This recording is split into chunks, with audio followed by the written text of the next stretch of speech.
তোমার হুকুম মানি, তোমার ইবাদত করি, আর তারপরে তুমি বলেছো আমার কাছে হাত তোলো, হাত পেতেছি। তোমার ইবাদত করেছি আর তারপরে হাত তুলেছি। আজ পাচ্ছি না কেন? এই যে আজকের দল বেঁধে কয়েকদিন ধরে চলছে, আগামীকালও হবে। একটাই আমাদের ত্রুটি হয়ে গেছে। আর যে ত্রুটিটার জন্য দোস্ত, এর চাইতে বোধহয় লজ্জার আর দুঃখের আমাদের জন্য কিছু নেই।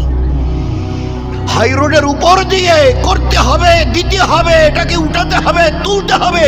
খোদার কসম খেয়ে, লক্ষবার কসম খেয়ে বলছি, এ আমাদের জীবন ছিল না। যেদিন থেকে আল্লাহর ঘরে যাওয়া ছেড়েছি আর আল্লাহর কাছে হাত পেতা পাতা ছেড়ে দিয়েছি, ওই দিন থেকে আল্লাহ আমাদের জলিল করে রাস্তায় নামিয়ে দিয়েছে। যাও গিয়ে রাস্তায় দাঁড়িয়ে এবারে খুব আওয়াজ লাগাও, নয়তো দেনেওয়ালা আমি একা। এ মুসা, ইন্নানি আনাল্লাহ লা ইলাহা ইল্লা আনা ফাবুদুনি।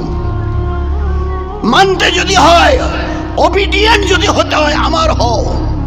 ইন্নানি আনাল্লাহ, নিশ্চয় আমি একা আল্লাহ। ওয়াহদাহু লা শারীকা লাহু, আমার কোনো অংশী নেই। ফাবুদুনি, একা এক আমার আল্লাহ, আমি আল্লাহ, আমার ইবাদত করো। আর তারপরে হাত উঠাও। ইয়াকা নাবুদু, আল্লাহ নামাজ পড়েছি, রোজা রেখেছি, তারাবি পড়েছি, কোরআনের তেলাওয়াত করেছি, ইশরাক আওয়াবিন তাহাজ্জুদ পড়েছি, বাচ্চাদের তালিম তরবিয়ত করেছি, আমাদের ঘরের মা বোন বিবি বেটিদের পর্দায় চলা শিখিয়েছি। এ আল্লাহ তুমি যা যা করতে বলেছিলে করেছি। তারপরে না তুমি বলেছো ইয়াকা নাস্তাইন, এবার হাত উঠাও। কি চাও বলো? আগেরটা পুরো করেছে বলে হ্যাঁ পুরো করেছি, কোনো ফাঁকি দিইনি। এবারে হাত উঠাও, ফের দেখো কোনটা আমি দিইনি। আমাকে একটা ইনসিডেন্ট, একটা ঘটনা শোনাও।